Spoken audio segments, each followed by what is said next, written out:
Well, hello, everyone. Welcome to a not as late as the last time edition of the Missing Wolves post-game podcast live stream thing. I'm your host, Andrew Dukowitz from Zone Coverage.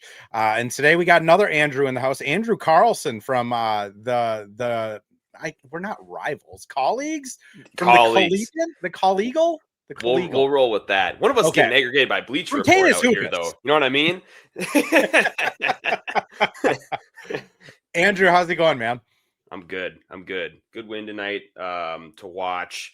Well, at least for like 2 quarters, right? I mean, the fourth quarter was like kind of just like a bonus basketball, fun to see type of thing. But it's always nice to do these after a game where there's nothing too, well, I guess maybe not, but too crazy or dramatic or eventful that happened. Wolves took care of business, and that's exactly what you want to see. Well, after the Brooklyn game, whether it was Rudy, whether it was Dante, Ant, not so much, whether it's Finch, all of them were talking about how they got to look themselves in the mirror and decide what type of team they want to be. And for one game, they did what a normal top 4 seed in a conference does. They took care of business, 136-101 victory over the Bulls. They did it in not their typical fashion. Normally it's a nail biter till the end and then they'll go up by 20. This time, Ant checks out with 10 minutes to go in the fourth quarter and doesn't come back. I guess without reading into it too much and saying the Wolves have fixed all of their problems, just where's your level with this team and how encouraging is it that they were actually able to do this? For this specific game, I don't think this really moves the needle for me one way or the other. I mean, it's more so about what happened to the Bulls as opposed to what happened for the Wolves tonight. Kobe White leaving in the first quarter, then Giddey leaves in the third quarter. I mean, the Bulls were giving them fits for a while. Especially in that second quarter, there was some second chance point stuff going on and some offensive rebounding that the Bulls were still able to do and give the Wolves problems that were not only keeping them in the game, but keeping them ahead of the Wolves for at least most of that first half. It kind of looked like it was going to be another one of those. But then Giddey leaves in the third quarter and the lid just kind of comes off the basket for the Wolves and they kind of regain their confidence a little bit. So right now, I mean, tonight really doesn't do much for me either way. Let's get a few more games of sample size in here and see how they then rebound from this one. A pretty convincing win on the road in Atlanta on Wednesday. Who knows what that team's going to look like? I mean, Na was in tonight, but I think Trey was out, and they've been dealing with some injury problems too this year. So let's kind of see how these next couple games go and go from there. But I think overall, from a broad spectrum, my opinion isn't that much different than it was a couple weeks ago, right? I mean, we had kind of seen some of these signs even from Brooklyn on Saturday, some of the writing on the wall of what this team kind of really is, especially even within the first couple weeks of the season. It's a wonky roster. It's not incredibly balanced, but they're able to scratch out impressive wins here and there. But how consistent can they be, and how matchup dependent are they be? That's I think continues to be something that you need to monitor. I'm with you. Like the win tonight doesn't really change my opinion on the team. Like it kind of in my opinion, if they didn't win tonight, I think I would have had a little bit of a movement of like, you guys just dropped one to Brooklyn and now you're going to Chicago and dropping one with Giddey and Kobe White out. Like I think then I would have raised my eyebrows a little bit, but like, this is what a competent NBA team should do is win these games. So again, like I think if they can go to Atlanta, win, take care of the Heat, string some of these together, I'll start getting a little more optimistic again. But this just, we've now seen it for, even before Randall got traded here, this just isn't a team that takes the regular season very seriously and oftentimes to their detriment. I wanted to get your thoughts on something because Rudy, after that Nets game, I asked him, like, what is it with this team? Like, Rudy, you've been on a 60-win Jazz team. Like, why did that team win all of those games? And this Wolves team that arguably has more talent not winning those games. And Rudy kind of blamed it on the talent, that like this team is so talented that they almost feel like they can dig themselves out of everything, so they don't need to play that hustle stat. I want to get your opinion on that, because that rang more true to me than a lot of the other like conspiracy theories of this team. Yeah, I could not agree with him more, and I think they've been telling us that too, and like all season. Like I still specifically remember. I mean, Nas has said that after the Wizards game, where it was like they were up 25 at half and ended up it being a 4-point game. At the end of it, he's like, "Well, it's winning time, really, kind of when things get down." Like for us, like we sometimes have the philosophy that when things get down to the end of the game or the fourth quarter, that we have the utmost of confidence in pulling it out. Nas has said that. Mike said that too after the Laker game earlier in the year on the buzzer beater. These are things that are not new, and not especially this year, like previous years too. It's 23-24 is really the only season that comes to my mind where they were consistently taking care of business, locked in defensively, and not really allowing these bad teams to beat them. And so what Rudy says completely rings true. I do want to shout Dano because he mentioned this previously on his podcast, where it was like there's not a lot of vocal. The problem is there's not a lot of vocal leaders on this team. I mean, we know this too from just kind of being around the team. There's not like, it previously, like however whatever team you want to pick out, if it's Jimmy Butler going on one side of the spectrum, if it's Kyle Anderson punching Rudy Gobert, like there are players previously, Patrick Beverley in 21-22, like there are players on this team who have been those people. And this team doesn't necessarily seem to have that. Last year's team didn't necessarily seem to have that. And so that's why maybe the through line here is some of these maybe lackadaisical performances. And certainly Ant can get to that point where he can be one of those guys that can respectfully like hold people accountable. He's just, again, 24 years old. I don't really expect that to be something that he's doing all the time, or understands how to just inherently do. But this team doesn't really have that person right now. And so, I think I do want to make kind of a note of that is there's a clear understanding of the problem, but the solution orientedness is maybe not, at least on the fly, not necessarily there. And it's, I often see, comments in these shows, or people tag me on Twitter on stuff of like, it's a coaching issue. Like the coaches should be those guys.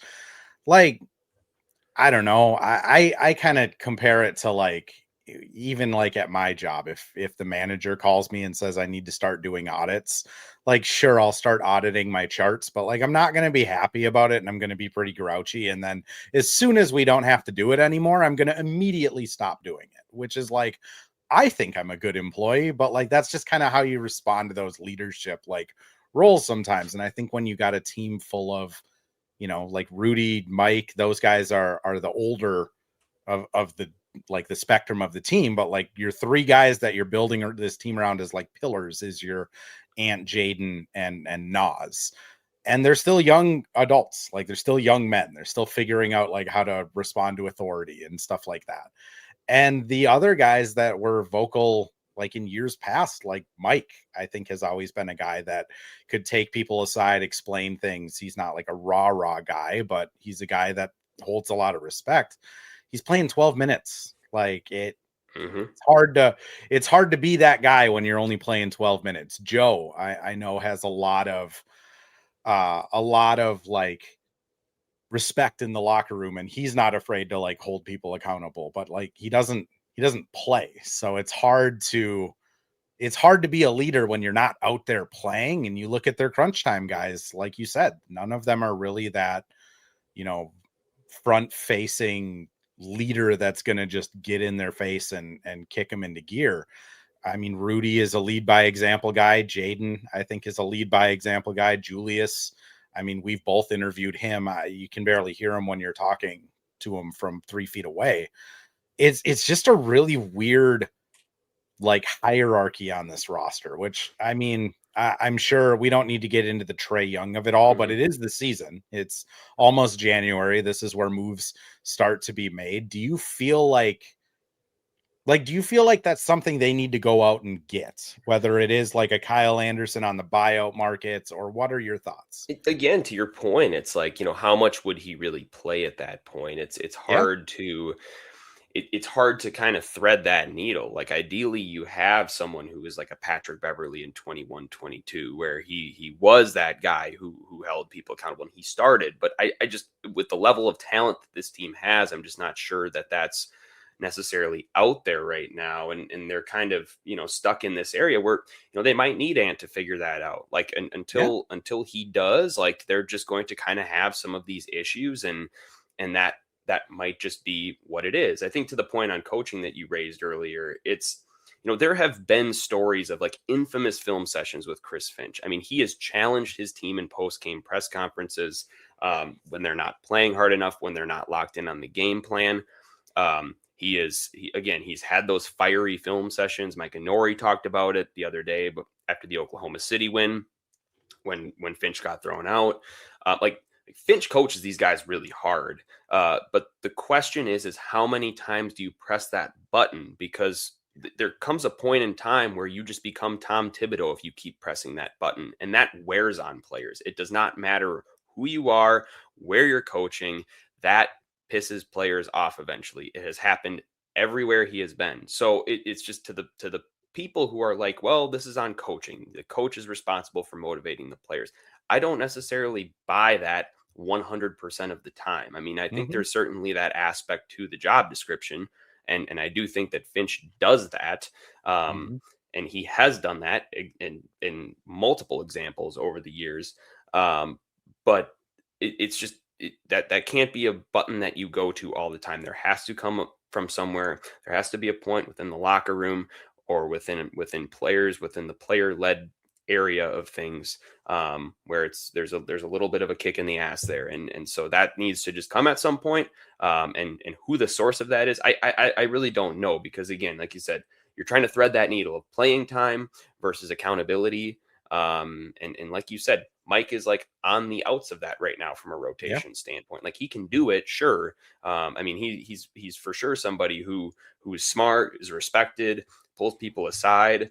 Um, but when you're not in the rotation every single night, like that can only go so far. Joe Ingles, like that can only go so far.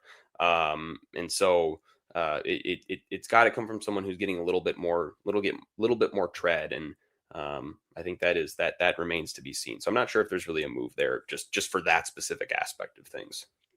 I mean, completely agree with all of that. And I do think the simplest solution is just Ant grows into that role. But like, he's also a 24-year-old man. Like that, he is superhuman at everything. It is intimidating to be in your early 20s trying to talk to older coworkers that have been working at a place for 12 years. Or, I mean, Rudy Gobert is 37 feet tall. Like, I. There is like that certain, like, yes, he is a great leader, yes, he's great at emotional intelligence, yes, he understands all of this, but also, like, I think, Finch talks about it a lot of when things start going wrong, these guys tend to turn inward and go back to their old habits. And I think one of the things with Ant is when things start going wrong, he goes back to like, I need to spark this. Julius goes back to, I need to get my own. I'm not going to get blown up in the tabloids for only scoring 15, right? And that's a hard thing to break. And again, simple answer is hopefully Ant can grow into that as the year comes out. I also think Jaden probably could get into that, especially with like how intense he is on defense, and like he does legitimately try, I think, most of the time. So there is like hope for it. It's such a weird problem to have when you've been on back-to-back Western Conference finals runs, don't you think? Right. And then and there's exactly, and there's an opportunity cost there of like, okay, if you're going to make a move like this, what what area of talent are you going to overpay in for the intangible side of things? You know what I Hmm. mean? Like this team is so talented right now that you're in a little bit of a rock and a hard place. And so it's like, what are these things on the margins that need to improve in order for this team to reach that level? It is, like you said, it's just so hard because there is so much talent there. Catching up on chat a little bit, Delulu. We are a wooing tonight. That's real close to a different internet meme I don't want to be a part of.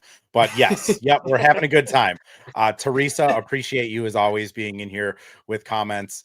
I mean, you bring up a good point. Who knows? Maybe it is KG's role. I still remember hearing the infamous first practice back after the Brooklyn trade where he threw a ball at Pekovic's head for not running hard enough in practice. So maybe that's what it'll be. It's just Kevin Garnett with like a t-shirt cannon just shooting people.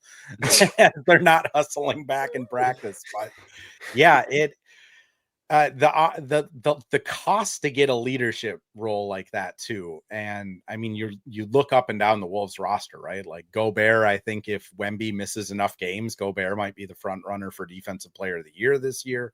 You look at, Julius, they'd had the graphic up today that he's second to Jokic on 3-point assists, and he's second to Shea in offensive scoring efficiency. Ant is top 10 in scoring, doing everything. Dante's rebounding as a shooter. Like Nas has a 30-point game tonight. Jaden's been phenomenal. Like, if you're not going to trade any of those 6 guys because they're too important, then you're like trying to get somebody to bite on Rob, TJ, or Jalen, which I don't know about you, but like I gotta imagine their value is pretty low right now, especially like how they've played so far this season. So it leaves them in being in this spot where the roster is kind of stuck. So it comes down to they either got to figure it out and kind of grow in that more like emotional maturity role, or it's going to be another season, which the team's good enough to do it. I mean, they're good enough to get back to the Western Conference Finals, don't you think? Absolutely. I mean, we talked about earlier where this team takes things seriously when they need to. I mean, that's exactly when they need to is the playoffs. This is clearly a team that rises to the occasion in the postseason. There is no question about it. I mean, whether it's Rudy kind of closing out the Lakers last year. I mean, obviously he was up and down in the postseason, but Ant's always a great postseason player. Jaden's always a great postseason player. I mean, these are guys like Dante's had his infamous games in the postseason. Like these are guys who just love the moment. And a Saturday night at Target Center against Brooklyn, as bad as it may sound, like that's just not the moment that they rise up to. You're so right on it. Like it is. It's just that's not the one. I mean, I'm surprised they rose to the moment against Utah at home earlier this year and beat them by a quadrillion points. But yeah, I mean, they certainly can. That they have the ability to. The talent's there. The want to is there when it matters. But the question is like, let's maybe do some of these things and form these habits, because like that's another thing. You talk to all these great teams. It's all about the habits that you form. Like, let's form these great habits. Let's win these games that we should be winning in the regular season to maybe get us home court, or maybe get us in an advantageous position against a team that we really want in the first round of the postseason, and make it a little bit easier for ourselves.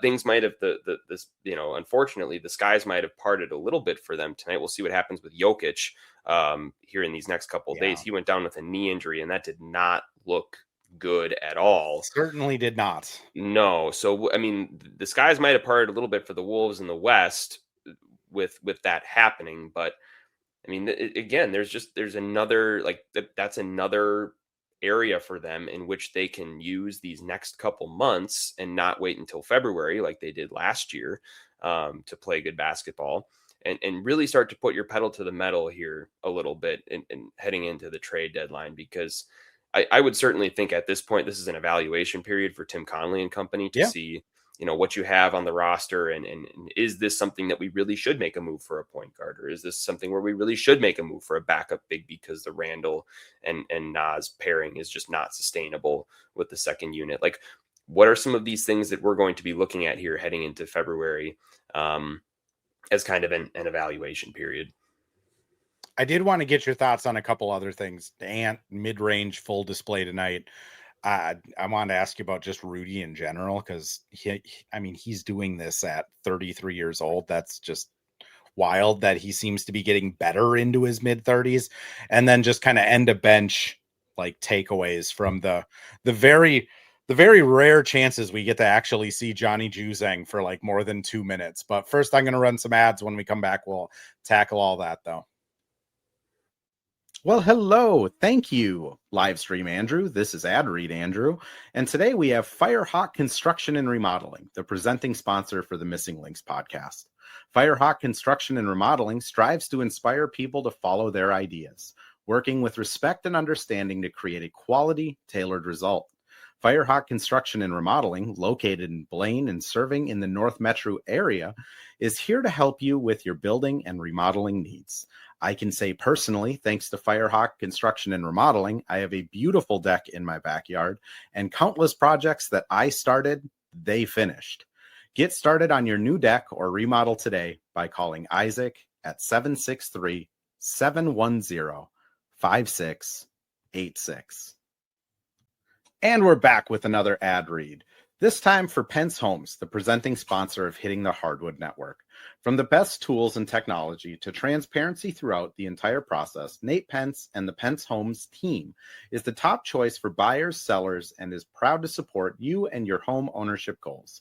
Get started today by calling 612-308-1122 or by emailing info@pencehomes.com.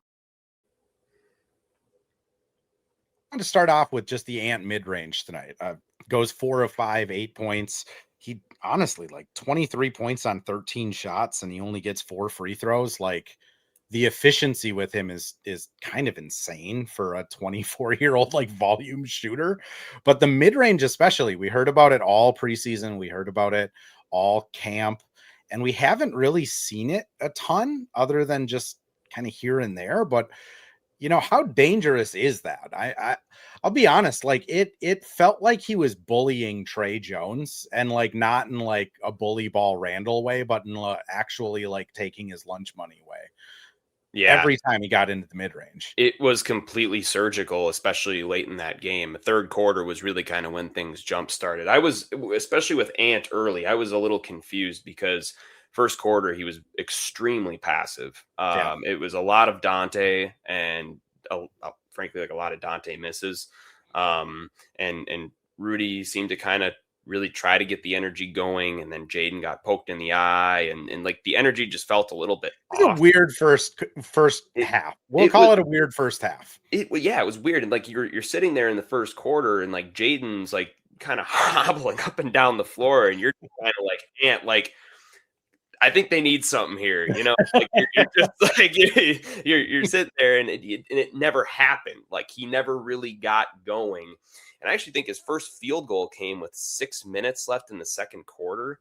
Then he scored 10 straight. I had that written down, and it was just such a weird start to things for Ant. And then he just became a blowtorch for the rest of the game. And that was a pretty in the United Center where Michael Jordan had done it many times.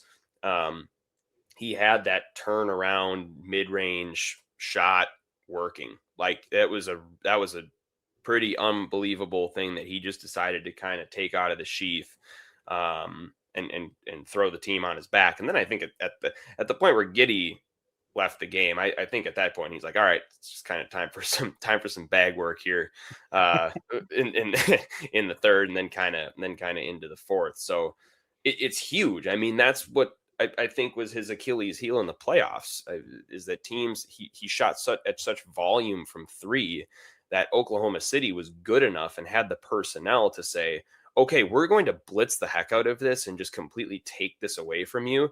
And then also when you get into the paint, we're going to bring 2 on that as well and just kind of do these little traps in the paint. If you want, you can take the mid-range. You're not going to hit it, but we'll give it to you. And that's where Ant kind of started checking out of games because he couldn't hit it. And I think he got frustrated, and I think he tried to dish it out to guys on the 3-point line in the Oklahoma City series, and they weren't hitting. So I think it just kind of balled up and led to this overall locker room frustration. And if he can keep this type of a 3-level mentality, where he doesn't shy away from the mid-range and he kind of has it when he needs it, that's huge. I mean, that is what you need It's so funny how like 10 years ago it was like, okay, now the game is moving towards no mid range and it's all threes or layups. And now it's kind of like, now that defenses have gotten so good at defending these types of things Yeah. and defending these threes and layups offenses, like the mid-range kind of needs to be a part of these stars bags in order to take your team through the postseason. I mean, look at Brunson. Tatum has a great mid-range game. I mean, I know Kawhi's not the player that he used to be, but when they won the title in Toronto, like the mid-range was what kind of got him, I mean, for sure past Philadelphia, and then Yeah. was something that was relied upon for him. I mean, these are, it's an Kevin Durant, like the list goes on. It's all of the great. I mean, Luca you can throw in there, LeBron with his post up mid range stuff. Like SGA, I mean, that's his shot yeah, is from the elbow. So yeah, absolutely. I mean, it is something that if you have any championship aspirations, if you have deep postseason aspirations, you're going to be facing a team good enough in a series that can take the three and the layup away on their own. You need to be a full three level or have a full three level capability in order to do that. So it's huge. It's huge, and I think tonight was a really important step for us to see that from Ant. I mean, he's had it before. Like he's shown some flashes of it before. It just hasn't really been super consistent, and when he takes it at volume, it's been a relatively inefficient shot. mhm. But to see that tonight, that's big. The other like proof of concept I really liked was he at least I want to say it was 2 or 3 of those attempts were with Rudy on the floor, as Rudy just kind of being like the short roller, and it's almost like what Finch always talks about, and kind of people in the media always talk about, of like if they just set Rudy up with a couple lobs, it opens all of this stuff up, and you can literally see in real time like Vucevic sitting there going like, well, I can't help on this post up by Ant, because if I do, he can throw it over to the top to Rudy, and they're doing that tonight. And to me, it's just it's evidence that like when this offense is going and everyone is kind of bought in, it just has such a high ceiling. Because if Ant's able to do the mid-range work now with Rudy on the floor and shooters spread around him, it gives them another option that they, like you said, they didn't have it last year. They, other than Mike's kind of floater and Julius's weird like shoulder down then fadeaway thing, they didn't really have anything that could get a mid-range shot. So it's hopeful. Cole asked a question here, and I'm going to just throw it right over to you. Why doesn't Randall find Ant more in the offense? Ant is an all-star, needs to be getting 28 plus every night. What are your thoughts on why Randall doesn't find Ant as much? I thought early in the season he actually did a pretty good job of finding it. I thought their chemistry was pretty good. I mean, there's also part of it too where, like, Randall, a lot of times if he gets the ball in isolation, that's a high efficiency look. I mean, there's I think All NBA just tweeted something out. The All NBA All City podcast just tweeted out today, like, Julius Randle in isolation is one of the most efficient shots in the entire NBA. It's right up there with Shai Gilgeous-Alexander in isolation. So I mean, Mhm. that's part of it. I also think too, Ant's never been a good cutter. Ant Yeah. doesn't cut. so so so that's kind of another aspect of it, is like it's easy to find someone for an assist when they're putting themselves in the position to get a bucket. Like Ant likes to sit at the wing. He likes to sit above the break. Like the He off doesn't ball really move. he doesn't really go to the corners either, which Yeah. Julius, when he's doing that weird dribble, jump up in the air, rifle it, it's usually to a corner like Nas or Dante. It's not very often a wing, but continue. No, off ball movement just is not Ant's strong suit. It just isn't. Like Ant's most efficient offense typically comes off of a Rudy screen. I would maybe like to see more, like Cole, to your point. Like I would maybe like to see more like DHO stuff with Randall and Ant. I think they did a little bit of that early in the season, and it led to some pretty profitable possessions. But I mean, again, tonight, like I can't really nitpick too much. Julius, I think, had 14 assists. I mean, he was unbelievable tonight, kind of playmaking out of that nail area and out of the elbow. So it's a fair thought. But I do think there's a couple of things there. If Julius is in ISO, I would lobby for him to take it to the basket. And also Ant's just not a great off ball mover. And so those are just maybe a couple of things as to why that doesn't happen as much. And also that's probably why he just for context about why he finds Dante so much. Dante moves great off the ball. I mean, he's consistently getting himself open with 3-4 feet to shoot. When he kind of does those little movements around Randall, and like Randall kind of kicks it back to him, and he finds himself with 3 feet of space with a shot in an area that he consistently hits. So if Ant can maybe do a little bit more of that, I think that's maybe another solve to things as well. But I mean, Dante's pretty exemplary with how he moves off the ball, and that's why he gets found so often. There's also just with Julius, like I think some of the times when Julius is, doing his post up kind of offense going through him, Ant just, he's almost like taking a break of just getting his wind back, which you do see that. Like even Boston, I think, is like the best example of it. Of like sometimes they just run 3 straight plays for Jalen so that Tatum can stand above the break 2 feet behind the line and just catch his wind back, especially after stuff. I don't think that's like exactly why Ant is getting fed. I think he doesn't move off the ball ever. It's a big part of it, but I do think there is some of it too of like, Ant plays such an aggressive style on offense that there probably are just some times where it's, hey, Randall, go get us a bucket so I can catch my breath. But Cole, I do hear you. When you're salty about a player, everything gets magnified a little bit. I'll be completely honest. I was during that Dallas 2011 run with Jason Kidd, Dirk, I could not stand Jason Terry on that team for whatever reason. Like he didn't defend as well as Deshaun Stevenson. Every possession he had, it seemed like it was just a hand grenade, but like he kept getting minutes. They won a ring. So yeah, I hear you. There's just sometimes players just for whatever reason, you kind of get irritated with them and then everything sticks out, which I think Julius, to Cole's point, I think, being a little agitated, I don't know if it's agitated with Randall in the aggregate, but I mean, over the last few games, if I were Cole, I'd be a little bit frustrated too with the way Julius has played. I think some of the ways that, like the way that he's come out in games has been a little bit weird. And it's almost been a tale of 2 seasons, and we're like not even halfway through yet, really. So I understand the frustration, especially recently. But I think earlier in the year is kind of what he has to find, and I think he found that tonight. Frankly, I thought he looked a lot like himself from November.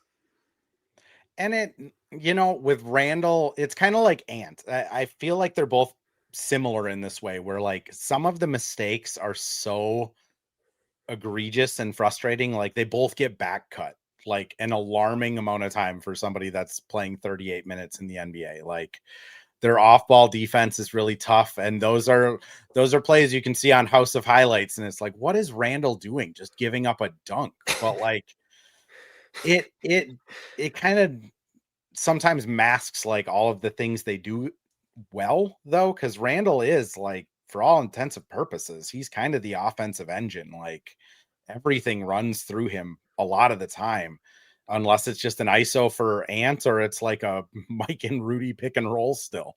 Andrew, we'll finish with this one up here. Spencer just asks, we talked about it a little bit, but do you envision any changes to the roster as we approach the deadline? Yes, I do envision some sort of a change to the roster. What that change is, I mean, I think that's the $1 million question that we're all asking. I think there's a couple different areas you can go. You can get point guard. You can look at point guard. I think the most popular talking point, I think big, is another area that you could maybe look at. Or, finding a way to get Joan Berenger some minutes. I don't think I would not lobby for that personally. But I do not think that this Reed Randall combo is a sustainable Yeah. backup unit. I mean, if you run into again, we'll see about what happens with Jokic, but really, if you run into bigs that are able to score and play make with the basketball in their hand, I mean, you just can't take Rudy off the floor, which is not sustainable. And so I think that's another area you could go down. There's also the caliber of move that you can make. Are you going to make the roster shakeup move? Are you going to move a big salary for like a Trae Young? I am personally vehemently opposed to that. I do not want Trae Young on this team. Um, so or do you look If for you think Randall's ball watching is bad, I would implore people to talk to some Hawks fans. Yeah, and the defensive thing too. It's like the defense. I think in every game that Trae Young has played since he came back, the Hawks allowed more than 125 points. So, I mean, the defense is another thing. Or do you make a move on the margins to get just kind of your game manager, serviceable starting point guard in this bunch? Like I know the Colin Sexton thing has been talked about. He's a little bit more aggressive, a little bit more of a scorer. But I would challenge, what do you really get out of that? Like, you're inevitably going to trade probably like a Dante or something like that as a part of that deal. Like, what are you marginally gaining from a trade like that? And so that's where I think we really need to take a step back and just kind of say, like, I know the Wolves, I think they do have a trade exception, which could maybe help them in some of these talks if they wanted to move off like Rob or something like that. But I think that's where we need to kind of just take a step back and say, yes, the idea of trading for a point guard is great. Love the idea of a game managing starting point guard in this lineup. But what do you have to get up in order to do that? And does it make this roster even more imbalanced than what it already is? I'm seeing Sexton, Garland, like Sexton. Yeah, like exactly what I mentioned. Like, I think Sexton's deal is $18 million, what he's currently on. Again, Rob's at $6 million. Dante's at like 11, 12. What does that marginally give you in return? Garland, again, great offensive player, would be a really, really fun watch. Defensively, it's been notorious in the postseason that he essentially gets pick and rolled to death off the floor. And so again, the marginal gain, the marginal return. We can have conversations about that all we want to, but or is it even like a Dennis Schroeder? That's been a name. I've been texting with some buddies about like maybe like a Dennis Schroeder move, which could actually be really interesting. Great defender. He can shoot the ball a little bit if he spots up. Can maybe organize a little bit. It has a little bit of that chippiness that we talked about earlier, Andrew, of like the like little bit of talking, a little bit of like get under the opposing team's skin a bit, could give this team some attitude. So that's another name that could be pretty interesting. But I think it's backup big or point guard, and then what's the caliber of move that this team decides to make. I do see that there could be some sort of a roster move here, though. I think something will happen.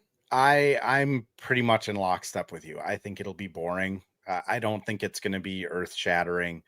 Like, if you're giving up Dante for a point guard, and Spencer, I have your comments on screen. I'll get to it in a second here. But like, if you're giving up Dante for a point guard, you're not really, now you just don't have enough shooting. Like, now you have a different hole on the bench that you desperately need to fill. And you're just going to be kind of chasing it. Like, if you were to bring in Colin Sexton for Dante, you lose the gravity he brings. I would argue Dante is a better defender than Colin Sexton. And, like, yeah, you have the starting point guard, but now you're missing that gunner. And TJ is not going to be that guy, it looks like, this year at least. Jalen has been struggling. Rob has been struggling. So now you just have a different hole. And to the people that are hoping for Johnny Juzang minutes, he did again look competent in garbage time tonight. But I don't think he's the answer. I mean, he wasn't getting he wasn't getting a ton of chances with Utah last year. So I mean, personally, if I'm looking at this roster, I'm saying, all right, when playoffs come, you need 8 guys, and it's Nas coming off the bench. I think Mike has been a serviceable backup point guard, like key in on the backup part. And then I think they'd need a center. Like they need size. They need someone that can match that. They need, like, whether it's Brooke Lopez, Jock Landell, who we just saw in the Grizzlies, like they just need something to help out in the 12 minutes Rudy's off the floor. Rebounding, a little bit of defense on the pick and roll, like just something where they're not going to get just completely dogged by a scoring big. And it's to a different degree the conversation that was had with Denver in the non-Jokic minutes for all of those years until they got Valanciunas.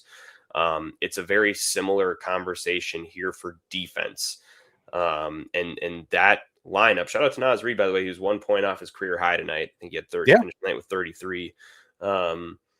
For as much as can be said about how good of an offensive tandem that front court pairing can be, they are not efficient enough offensively to make that defense worthwhile right now. Right. They just are not. And that is something that needs to be shaken up. And I as good as Berenger might end up being, at a great block tonight that really, again, flashed some potential that he could have.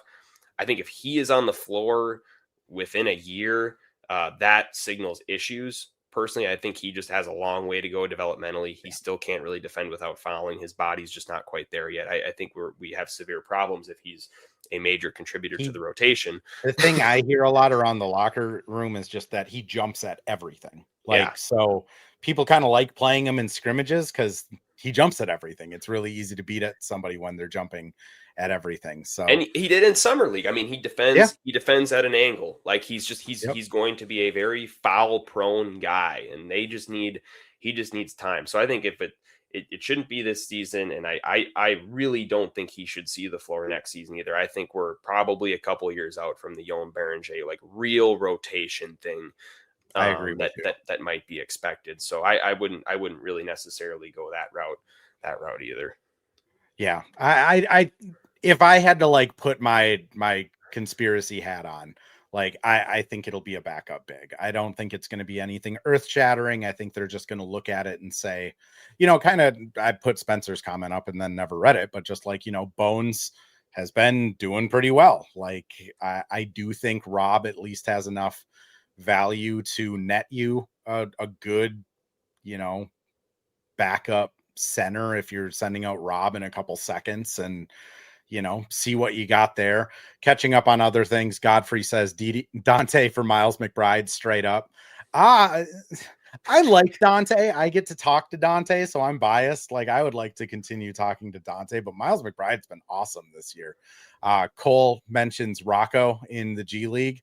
And I will just keep saying there was a mock draft about a calendar year ago today that had Rocco as a top 5 pick. So really, which one was that? What was that? Which one was that? It was some like aggregated like B-ball index or something like that had him way up there. And like there was people that were like this guy. So who knows? He can shoot. He could be good, but what I just said about Berenger 2 years, I would say Zakarski 4 years. You know what I mean? Like 3 years. Dude needs to be on an all butter and ice cream diet. Correct. The diet I want to be on. Cole mentions excited for the TJ Rob, but it's been disappointing. It just has. Also missing Nah. Like I think everyone in the media, everyone in the fan base is missing Nah too. Just an all around great dude. Spencer brings up Sharp from Brooklyn, Misi from New Orleans, Gafford from Mavs. Like, yeah, that's kind of where I'm thinking. Like, it's not going to be anything earth shattering. It's going to be something, kind of boring that like if they're playing 8 minutes in a playoff series, you probably feel good about it. Spencer also brings up people talking about Rocco 2 years ago being the next Vic. I mean, Rocco was the Australian Victor Wembanyama and Johan is the French Giannis Antetokounmpo. So as long as those two work out, like we're made, aren't we, Andrew? Sounds like a pretty good tandem if you ask me. I do think the Gafford thing is pretty interesting. He sounds hypothetically good in a lot of situations. It's just if he can stay healthy and stay on the floor. Daniel Gafford sounds like a really, really nice possible move that you could make. And I think back to Cole's point too about just the TSJ thing. Like I hold out hope for TJ. That has been, for me personally, the biggest head scratcher of the whole year. I mean, Yeah. I still can't really wrap my head around where we're at with TJ. Like heading into the year, it was, I thought he was, ready to replace some of what Nickeil brought to the lineup. Now, Nickeil was never going to do in Minnesota what he is doing in Atlanta. He has more of a role there. He has a little bit more freedom, and he's able to let it fly a little bit more, and he has an expanded role, and that's great for Nickeil. But I thought that Terrence could at least replace part of what Nickeil brought from a defensive standpoint, from an attack, and actually be able to attack the rim at a better rate than what Nickeil was able to do. And going into summer league with he just looked at like head and shoulders above everybody else that was on the floor in Las Vegas. And what has happened this year has been just shocking to me, I think. Yeah, that's a good point. Nickeil did have a right hand. He did have a right hand, but he didn't use it very much, if we're going to be honest, going to the basket. It's been shocking to me. I have not been able to really get a handle on it. I know he's maybe played through some injuries, and he's been kind of plagued with injuries this year. I do think that first metatarsal injury that he had, I think he was playing through that for a couple weeks, and you could kind of tell. So it might just be one of those throwaway years for him where you just kind of see if he can come back next year and give you something. But that's been the biggest head scratcher for me, with like by a mile. It's kind of like everything went wrong. Like for TJ, Finch had a good back and forth with Britt at a practice. I can't remember how long ago it was, but like Finch was just kind of telling Britt, like, hey, he's on a scouting report now. Like he's an actual rotation player, not just a fill-in guy. And there's tape on him. So like the players that actually read the scouting reports, usually the players that are like trying to get a spot in the league, are going to be ready for your backup small forward. And like that, it could be as simple as that. It could be as simple as injuries, but like, yeah, it doesn't make sense. Rob too. Like they consciously didn't sign a point guard because they were hopeful that Rob would just take Mike's job. That hasn't worked out. Jalen, I know there's the 15 minutes or more the Wolves are undefeated stat going out there every day, but like he also has really been, foul happy. Offense is questionable a lot of the times. Like it just kind of is disappointing that Nickeil moved on. We had 8 starters last year. Mike just age-wise is taking a step back. Nickeil being gone, and just no one's really filled those roles at all. I mean, maybe Bones, except for Bones, starting to. Yeah, Bones looks like he could be kind of that rehab project that Nickeil was a couple of years ago. Especially tonight. I mean, he came in and provided some pop off the bench. I mean, he was it 15 points, I believe, for Bones tonight, or 12 points on 5 of 8 shooting. 3 misses, all 3 misses came from 3. I mean, that's what you need. He's an energy player. He's not going to be dropping out of the rotation anytime soon. And so he's pretty interesting in this whole equation of where the bench is at and the maybe lack of return that you're getting so far. Because if it wasn't for Bones, I mean, I think they probably are losing 2 of the games that they have won since he's kind of entered the rotation. I think his scoring punch has been that important. His energy has been that important. So, and he showed some of that in Denver when he was obviously with Jokic, and Jokic makes everybody look good. But Bones as a rookie was a pretty interesting player, and he's starting to flash a little bit of that now. And I think it's a lot of it is because he's gone to the Chris Finch school of do what you're good at and try not to do too much more than that right away. And he's just in a lot of catch and shoot situations and a lot of just easy pass to the rim because of who he's on the floor with. And he's taking those opportunities, which is important. And he's single-handedly saving this bench from being what I would categorize as awful. Yeah. If Bones wasn't giving him this, him and Nas are saving the bench from being awful. I would say. Yeah, I mean, if Bones wasn't doing this, I'd be probably sounding the like call up Tristan Newton alarm right about now, because it's just like, what are we doing, guys? Oh my gosh. I Where mean, Dacian what Nix I is at will the say game is Saturday, get him out of the street clothes and into a Wolves uniform type of thing. exactly, like Pablo still practices, like dude runs drills after they get done with shoot around, like he's Exactly. still got a stroke. I mean, Exactly. I think I just like, for people that are starting to lose hope in Rob, I would just say like Bones and Rob are very similar players. Like they're just pure hoopers.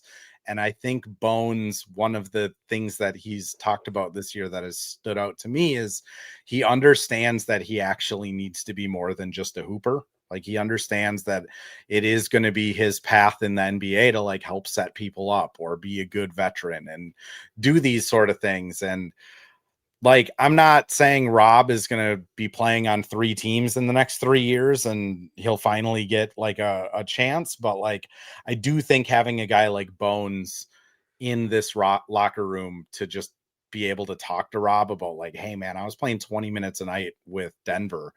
That disappeared. And then I got sent to the Clippers, was playing 20 minutes a night. Then they traded for James Harden and I got cut. And then I didn't play at all last year. So, sometimes it just takes time, which Cole brings. So 24-year-old Rob will be good. Honestly, Thought I've had. I think it's that's just kind of what I'm thinking. He's not going to lose the speed in 2 years, but I think his mind just needs to catch up to whether it's confidence, whether it's just understanding gameplay, time and situation, play calls. Like I'm going to be honest, it might be just you know well sit him said. for the rest of the year and see what it looks like next year. Um, Last couple of comments, then we're getting out of here. Godfrey, did the Wolves tell the Spurs to take Rob with the 8th pick? How did that trade work? Not great. That trade has not worked out great so far. I do think it was a Spencer, when situation Mike where the retires, Spurs took him on a handshake, though, I believe, yeah, from what I remember. yeah, it was like the deal was done, and then Yeah. after the draft it goes through. Spencer, when Mike retires, I think a log jam opens up a ton and minutes will be there if we don't make a point guard move. I mean, that's probably the case. I do think right now, like, I know Mike gets a lot of hate online because like he doesn't, if you're just looking at box scores or you're you just kind of watching the moments where he does get blown by, like I think Mike is still a much more positive player right now than Rob is. And this is a team that needs to kind of figure out their identity and needs positive players and not like a growing project. Cole asks, do you think we'll keep him? I don't know. I if they make a move, it's hard to see a move going without Rob being the asset leaving. What do you think, Andrew? Completely. I could not agree more with that. Do I think they're going to keep him? I could see a world in which I could see a world in which the Wolves do. I know that the front office is a big fan of him. It's hard to see investing 2 first round picks and giving up on someone in a season and a half. However, I mean, this team needs to win games, and they have a 24-year-old who's a pretty special talent and need to win now. And so you get players that are going to help you now. I would not be so exactly what you said. If a move is made, I would be very surprised if Rob Dillingham is not a part of it. But I could see a world in which he stays. I mean, that's the other thing. If they like what they're getting from Bones and the Julius Nas thing starts to look better over the next 2 weeks, maybe they just punt the move until the offseason and keep it. Godfrey mentions big fan of Bazelis. Yeah, Bazelis is.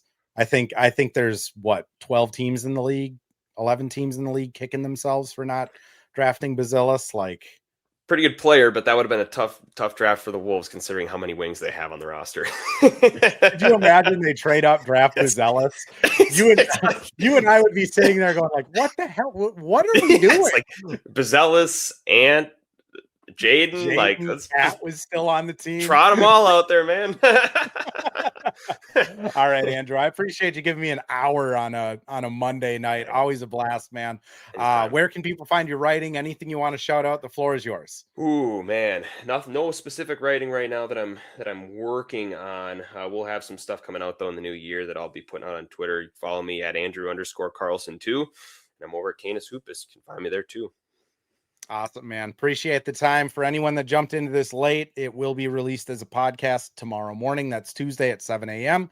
If you can't wait until then and you need something to fall asleep to, and the two Andrews talking hoops is your like lullaby, this does get published as a YouTube podcast and video as soon as we hit end. It also lives forever on Twitter, and we'll be back afternoon game against Atlanta on New Year's Eve. So we'll be back after that one.